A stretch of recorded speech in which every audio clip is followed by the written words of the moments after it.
Hi, my name's Louisa. I'm going to run through a few things you can do in a 4-point kneeling position for your practice at home over the holidays. Most of these, I'm going to do them all on the mat in a 4-point kneeling position. If weight bearing on your hands and knees isn't so good for you, you could come up and do some similar things against the wall or maybe the back of the chair or perhaps the edge of the sofa or something like that. So you'd be more in a kind of standing squat hinge position and with a little bit of support to help you as your alternatives. Otherwise, if you're okay in 4-point kneeling, we'll get set up there. You might want some padding under the knees, but you won't need any other props at all. So we'll come and get sorted. I'm trying to position my knees under my hips and my arms and hands under my shoulders. Sometimes feet can be a bit crampy. You could always put a cushion or rolled up towel just under your ankles if need be. And make sure you've got enough space between your arms and your legs. If you're too close, you're not going to be able to get your spine in the right position. If it bothers your hands, you could certainly come onto your elbows for some of these variations as well. But it's going to be a little bit more challenging with regards to the flexion of your hips. So to begin with, whatever position we're set up, we're trying to find our neutral shape and that real sense of length through the spine. So I'm engaging through my tummy and pushing myself away from the floor.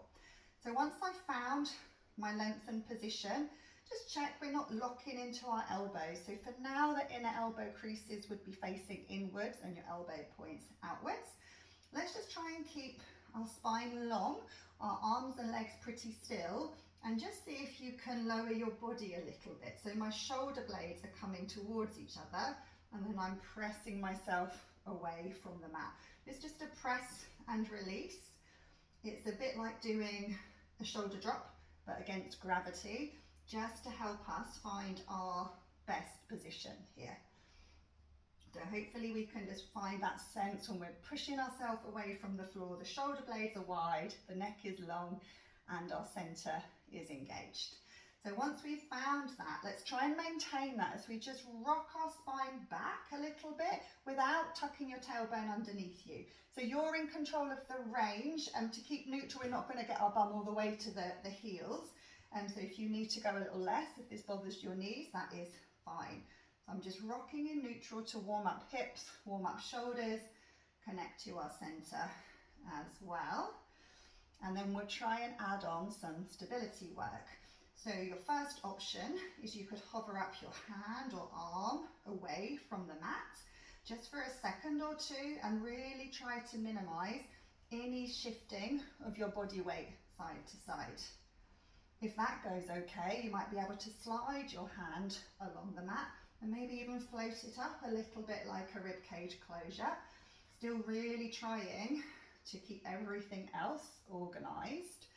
If you want to add on any other layers, we could start to slide one leg away and just keep the foot in touch with the floor initially so we can check that the shoulders and the hips are square. This might be a good place to stay. I'm going to crawl forward a little bit so you can hopefully just about catch sight to crawl forward a little bit more. So I'm trying to tuck my toes underneath me, and you could rock back a few times and you get a lovely calf stretch. Maybe it works for you without that rocking to perhaps float up your leg, keeping your hips square. Watch we don't lock into that weight bearing arm. You may want to hover the opposite hand, perhaps reach that arm forward and then slowly gather back. So just find the range you can control.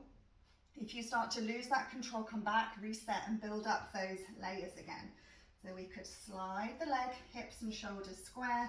Maybe you tuck toes and do a few calf stretches. I'm just going straight backwards, not to the side. And then still any rocking, deep engagement through your tummy. Perhaps you could float the leg up, still keeping the hips square. If you can, opposite hand could hover. You might reach the arm forward. Just see how that goes for you. So it'd be much better to work those single limb options and get those really good before rushing to combine those opposite variations. You could always slide and just keep the opposite hand and foot to the mat, and that's a little less load as you get used to working on your stability.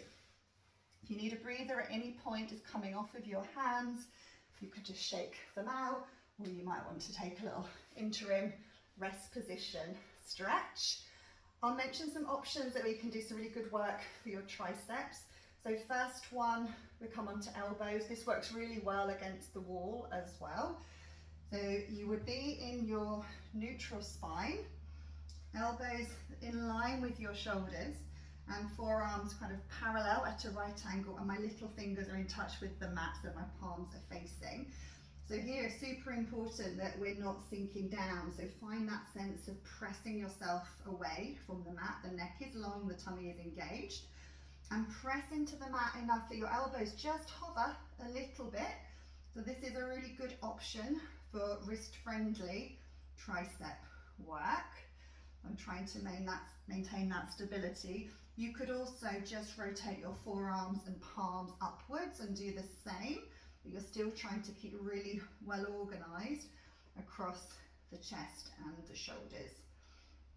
If, however, you're okay on your hands, you could come back to your full 4-point kneeling position, and without changing your hands, just try to spiral the arms so the elbow crease is forward and the elbow point is back. So you're still wide across the chest and the shoulders. You've got that scoop of the tummy, and you're going to bend the elbows, and your body weight would shift forwards a little bit to load your triceps.